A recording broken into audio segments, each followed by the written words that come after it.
اعوذ باللہ من الشیطان اللعین الرجیم بسم اللہ الرحمن الرحیم الحمد للہ المعروف من غیر رویت الذی لم یزل قائما و دائما اذ لا سماع ذات ابراج ولا حجب ذات ارتاج ولا لیل داج ولا بحر ساج ولا جبل ذو نجاج ولا جف ذو وجاج الصلاة والسلام بتحیت والاکرام علی سید الانبیاء والمرسلین واہل بیتہ الطیبین الطاہرین المعصومین المنتجبین المنتخبین المطہرین المظلومین صلوات اللہ علیہم اجمعین اما بعد بسم اللہ الرحمن الرحیم قال اللہ تبارک و تعالی فی کتابہ المجید بسم اللہ الرحمن الرحیم بقیت اللہ خیر لکم ان کنتم مؤمنین اللہم صلی علی محمد و آل محمد۔ تمام عزاداران آل محمد علیہ السلام اور موالیان حیدر کرار علیہ السلام کی بارگاہ میں نے جو قرآن کی آیت تلاوت کی ہے، یہ قرآن کی آیت تو ہے لیکن حقیقت میں اللہ کے ایک نبی کے بولے ہوئے جملے ہیں۔ جس نبی کی زبان اقدس سے یہ لفظ جاری ہوئے وہ حضرت شعیب علیہ السلام ہیں۔ یہ تمام مکتب فکر اور بالخصوص مفسرین آل محمد علیہ السلام نے لکھا ہے کہ حضرت موسیٰ علیہ السلام کے دور میں حضرت شعیب علیہ السلام نبی تھے، لیکن اس وقت کلمہ حضرت موسیٰ علیہ السلام کا تھا، اس وقت امت حضرت موسیٰ علیہ السلام کی تھی، اور اس وقت جتنا بھی شریعت کا نظام تھا وہ حضرت موسیٰ علیہ السلام کا تھا۔ افضل نبی ہیں حضرت موسیٰ علیہ السلام حضرت شعیب علیہ السلام سے، لیکن یہ مفسرین آل محمد اور تفاسیر آل محمد میں لکھا ہے، بلکہ قرآن اس کی صداقت کی گواہی دیتا ہے کہ حضرت موسیٰ علیہ السلام افضل نبی ہونے کے باوجود بھی کچھ عرصہ کے لیے حضرت شعیب علیہ السلام کی بکریوں کو حفاظت بھی کرتے رہے اور ان بکریوں کے لیے انتظام بھی کرتے رہے اور بکریوں کو چراتے رہے۔ سوال یہ پیدا ہوتا ہے کہ ایک افضل نبی اپنے سے ایک چھوٹے نبی کی بکریوں کو کیوں چراتا رہا ہے؟ تو کچھ لوگوں نے اپنے اپنے خیالات کا تفاسیر میں اظہار کیا ہے، لیکن ان خیالات کے ساتھ اگر ہم اتفاق کریں تو اس میں معاذ اللہ حضرت موسیٰ علیہ السلام کی نبوت اور رسالت کی شان میں اچھے الفاظ انہوں نے استعمال نہیں کیے، لیکن جو آل محمد علیہ السلام کی تفاسیر سے ہم نے رجوع کیا ہے، تفسیر صافی سے لے کر تفسیر ابو حمزہ صومالی تک، تمام مفسرین آل محمد نے یہ لکھا ہے کہ چونکہ اللہ سے پوچھا گیا کہ میرا مالک افضل نبی ہے تو وہ اپنے سے چھوٹے نبی کی بکریوں کو بھی چرا رہا ہے، قسم کی خدمت میں لگا ہوا ہے، تو اس کا سبب کیا ہے؟ تو اللہ نے کہا چونکہ مجھے شعیب کا ایک لفظ ایک جملہ پسند اتنا آیا کہ میں نے موسیٰ سے کہا کہ کچھ عرصہ تم اس کی بکریاں چراؤ۔ کون سا لفظ پسند آیا؟ اللہ کہتا ہے حضرت شعیب نے جو اپنی قوم تھی قوم سمود کو بلا کر اکٹھا کر کے تو ان سے یہ جملہ کہا تھا کہ بقیت اللہ خیر لکم ان کنتم مومنین، کہ تمہارے لیے اللہ کا بقیہ ہی کافی ہے اگر تم مومن ہو تو۔ اب بقیت اللہ تمام شیعان حیدر کرار خود جانتے ہیں، بچے بچہ اس سے واقف ہے، نوجوان ہوں، ہماری پردہ خواتین ہوں، بزرگ ہوں، سارے اس سے واقف ہیں کہ بقیت اللہ لقب ہے ہمارے آخری مولا کا، صاحب العصر والزمان علیہ الصلاۃ والسلام اجل اللہ تعالی فرجہ الشریف کا۔ چونکہ زیارت میں بھی یہ جملے ہیں کہ السلام علیکہ یا بقیت اللہ، تو کہاں حضرت شعیب کا دور ہے اور کہاں میرے وارث زمانہ مولا کا زمانہ ہے؟ یعنی شعیب اپنے دور میں میرے مولا کی معرفت رکھتے تھے، حضرت شعیب علیہ السلام نبی ہو کر بھی امام زمانہ علیہ السلام کی معرفت رکھتے تھے، اور قوم سے کہہ رہے ہیں کہ تمہارے لیے اللہ کا بقیہ کافی ہے۔ تو اللہ نے کہا چونکہ شعیب میرے زمانے کے آخری جو میرا امام ہوگا، نائب ہوگا، اس کا معرفت اس کی رکھتا ہے، تو اس لیے کچھ عرصہ حضرت موسیٰ نے حضرت شعیب کی بکریاں چرائی ہیں۔ اتنی بڑی عزت ہے معرفت امام زمانہ علیہ السلام دل میں رکھنا، اتنا بڑا مقام ہے حضرت آخری مولا کی معرفت کو دل میں سجانا۔ تمام عزاداران حسین اور موالیان حیدر کرار سے میری گزارش ہے کہ اپنے امام وقت کی معرفت کو اپنے دل میں رکھیں، تاکہ اللہ کی نگاہ میں آپ سرخرو ثابت ہوں، اللہ کی نگاہ میں آپ کا تقوی ثابت ہو۔ یؤمنون بالغیب یعنی غیبت پر ایمان رکھنا مومن کی نشانی ہے، متقی کی نشانی ہے، کہ الف لام میم ذالک الکتاب لا ریب فیہ ھدی للمتقین الذین یؤمنون بالغیب۔ اللہ کہتے ہیں الف لام میم وہ کتاب ہے کہ جس میں کوئی ریب نہیں ہے، اور یہ کتاب ایسی ہے جو متقین کو ہدایت دیتی ہے، اور متقین کی جو پہلی نشانی اللہ نے رکھی ہے کہ وہ غیب پر ایمان رکھیں گے۔ تو یہاں پر بھی تفسیر آل محمد جب دیکھیں تو اس میں غیب سے مراد میرے وقت کے امام ہیں،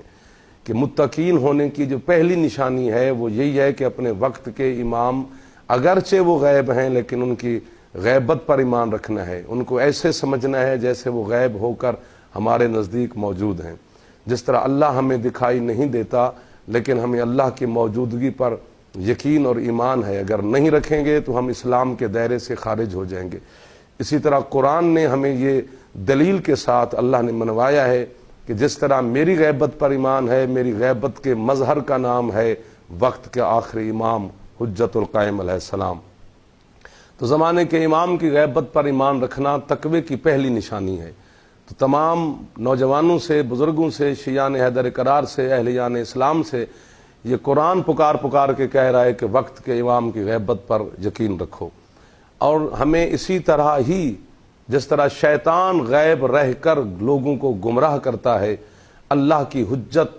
اللہ کی دی ہوئی طاقت سے غیب رہ کر تمام انسانوں کو کیا، پورے عالمین کو ہدایت عطا کرتی ہے۔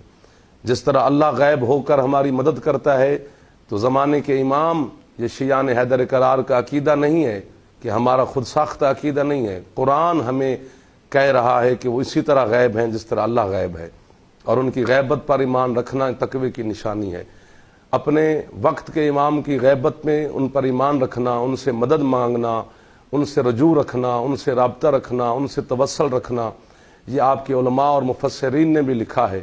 کہ ان کی غیبت پر رہ کر بھی ان سے ہدایت حاصل کی جا سکتی ہے۔ امام غیب ہو پھر بھی ان سے ہم وسیلے کے طور پہ اللہ کے ساتھ جب رجوع کرتے ہیں تو وسیلے کے ہم قائل ہیں۔ قرآن اس کی اجازت دے رہا ہے کہ بغیر وسیلے کے اللہ کے ساتھ کوئی قربت حاصل نہیں کر سکتا۔ تو اس وقت جو پورے جہان کے لیے، عالمین کے لیے، بلکہ 18,000 عالمین کے لیے اللہ اور مخلوق کے درمیان جو وسیلہ ہیں وہ میرے وقت کے امام ہیں۔ اللہ اور مخلوق کے درمیان جو وسیلہ ہیں وہ صاحب العصر والزمان ہیں۔ دعائیں میں بھی یہ لفظ استعمال ہوئے ہیں کہ ان کی غیبت پر ایمان رکھنا چاہیے۔ اور میں یہ جس طرح کے چھوٹی چھوٹی عام کتابوں میں، عام چھوٹے چھوٹے رسالوں میں یہ بحرین کا واقعہ لکھا ہوا ہے، جس طرح کہ بحرین کے بادشاہ سے کسی نے یہ کہا تھا کہ یہ کچھ انار کے جو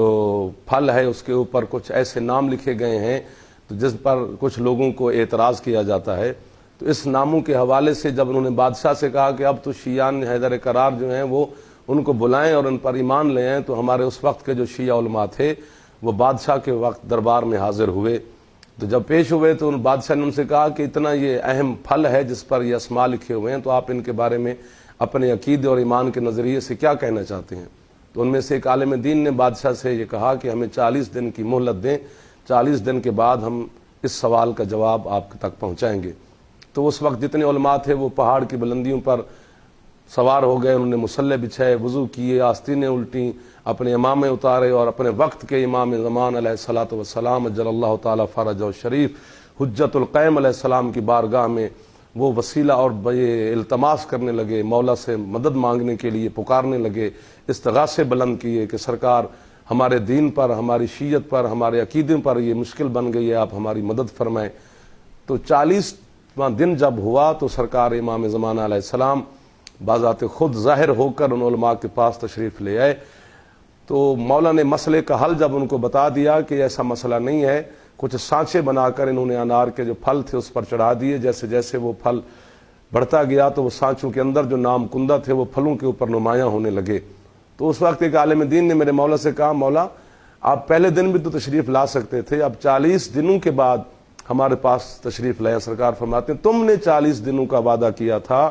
میں نے نہیں کیا ہے۔ اگر تم اسی وقت دربار میں بادشاہ سے کہتے کہ ہم ابھی جواب دیتے ہیں تو اس وقت بھی میں تمہارے ساتھ اسی طرح موجود تھا جس طرح کہ اللہ موجود ہوتا ہے۔ اللہ کی دی ہوئی طاقت سے امام زمانہ علیہ السلام اللہ کی مخلوق کی مدد کے لیے ہر وقت حاضر اور ناظر ہوتے ہیں۔ ان کی موجودگی پر، ان کے حاضر ناظر ہونے پر ہمارا صرف ایمان نہیں ہے بلکہ یہ ثبوت ہیں، احادیث میں بھی ہیں، قرآن میں بھی ملتے ہیں۔ اور یہاں تک بھی لکھا گیا ہے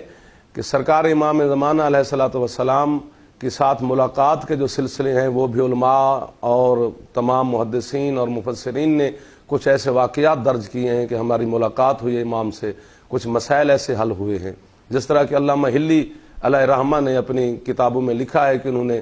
یہ حدیث پڑھی تھی کہ جب مومن یا کسی انسان کے جسم سے روح قبض ہوتی ہے تو وہ ایسا ہوتا ہے جیسے ایک باریک کپڑا آپ ایک جھاڑی پہ، کانٹوں دار بھری جھاڑی پہ ڈالیں اور اسے بے سے کھینچ لیں تو اتنی تکلیف ہوتی ہے انسان کے بدن کو جب روح انسان کے جسم سے نکلتی ہے۔ تو دوسری حدیث انہوں نے پڑھی کہ جب مومن کے دل سے روح نکلتی ہے تو وہ ایسے ہوتا ہے جیسے پھول سے خوشبو نکل رہی ہے۔ تو اب علامہ حلی پریشان ہو گئے کہ وہ بھی فرمان مصطفیٰ کا ہے، وہ بھی حدیث سرکار مصطفیٰ کی، ہم دونوں میں سے کس پہ یقین رکھوں؟ تو آخر انہوں نے مصلی بچھا کر اپنے وقت کے امام علیہ الصلوۃ والسلام جل اللہ تعالی فرج و شریف کے ساتھ رجوع کیا، توسل کیا، استغاثہ بلند کیا کہ سرکار یہ دو حدیثیں سامنے آئی ہیں تو ہمیں کس پہ عمل کرنا چاہیے۔ کچھ دنوں کے بعد سرکار کے ساتھ ملاقات ہوئی، سرکار نے فرمایا حلی تم کیوں پریشان ہو؟ اس نے کہا سرکار یہ دونوں فرمان آپ کے نانا کے ہیں صلی اللہ علیہ وآلہ وسلم، سرکار مصطفیٰ صلی اللہ علیہ وسلم کی، ہم کس پہ ایمان رکھیں؟ سرکار فرماتے ہیں دونوں ہی ٹھیک ہیں، تکلیف اتنی ہی ہوتی ہے جتنا میرے نانا نے فرمایا ہے، تو لیکن مومن کو محسوس کیوں نہیں ہوتی؟ سرکار فرماتے ہیں کہ اب ایسا ہی ہے کہ جیسے تم یوں دیکھو، آیت پڑھو قرآن کی کہ موت جب آتی ہے تو وہ آتی کیسے ہے کہ جاءت السکرات بالحق، موت آتی ہے حق کے ساتھ۔ تو سرکار فرماتے ہیں اب بتاؤ کہ حق کس کے ساتھ ہے؟ اس نے کہا سرکار یہ بھی آپ کے نانا سرکار مصطفیٰ صلی اللہ علیہ وآلہ وسلم کی حدیث ہے، الحق مع علی وعلی مع الحق، حق علی کے ساتھ ہے اور علی علیہ السلام حق کے ساتھ ہیں۔ سرکار فرماتے ہیں موت حق کے ساتھ آتی ہے لیکن حق علی کے ساتھ ہے۔ اب یہ بتا حلی کہ آگے حق چلتا ہے یا میرے دادا علی علیہ السلام چلتے ہیں؟ حلی کہتے سرکار یہ بھی آپ کے نانے کا فرمان ہے کہ پروردگار حق کو ادھر موڑ جدھر علی جائے، تو اس کا مطلب ہے علی علیہ السلام آگے چلتے ہیں، حق علی کے پیچھے چلتا ہے۔ سرکار فرماتے ہیں اب یہ موت کا قافلہ مومن کی جانب چلا ہے، پہلے علی ہے، پھر حق ہے، پھر موت ہے۔ مومن کے پاس پہلے موت نہیں جاتی، پہلے میرے دادا علی علیہ السلام پہنچتے ہیں۔ تو اس نے کہا مولا بے شک ایسا ہے۔ سرکار فرماتے ہیں اب سورۃ یوسف کو نکال کے دیکھ کہ زنان مصر صنف نازک کی انگلیاں کٹتی رہیں، انہیں احساس نہ ہوا کہ انگلیاں کٹ رہی ہیں کہ سیب کٹ رہا ہے، کیوں نہیں احساس ہوا صنف نازک کو؟ اس نے کہا سرکار سامنے ان کے حضرت یوسف علیہ السلام کا چہرہ تھا، وہ حسن یوسف میں اتنی کھو گئی تھی کہ انہیں احساس نہ ہوا کہ چھری ہماری ہاتھ پہ چل رہی ہے کہ سیب پہ چل رہی ہے۔ سرکار فرماتے پھر اسی کو مد نظر رکھتے ہوئے دیکھ زنان مصر کے سامنے یعقوب علیہ السلام حضرت یوسف علیہ السلام کا چہرہ تھا، لیکن جب موت آتی ہے تو مومن کے سامنے علی علیہ السلام جو وجہ اللہ ہیں، اللہ کا چہرہ ہوتا ہے۔ مومن علی کے حسن میں اتنا کھو جاتا ہے کہ اسے احساس نہیں ہوتا موت کی تکلیف کا۔ تو جب آپ مولا کے ساتھ رابطہ رکھیں گے تو آپ کی تمام تکالیف دور ہو سکتی ہیں، جب آپ اپنے وقت کے امام کے ساتھ توسل رکھیں گے تو آپ کی تمام مسائل حل ہو سکتے ہیں۔ ہم اس چیز کے بالکل قائل ہیں کہ جب آپ مولا کے ساتھ توسل رکھیں گے تو اس کے لیے کوئی خاص شرائط بھی نہیں ہے، آپ انسان تقوی کو اختیار کرے، انسان پرہیزگاری کو اختیار کر کے مولا کے ساتھ رابطہ رکھے اور اپنے مولا کے ساتھ ہر وقت رجوع رکھے تاکہ مولا اس کی ہر وقت مدد کرتے رہیں اور اپنا سایہ آپ مومنین کے سروں پر ہمیشہ قائم رکھیں۔ اللہم صلی علی محمد و آل محمد وعجل فرج آل محمد۔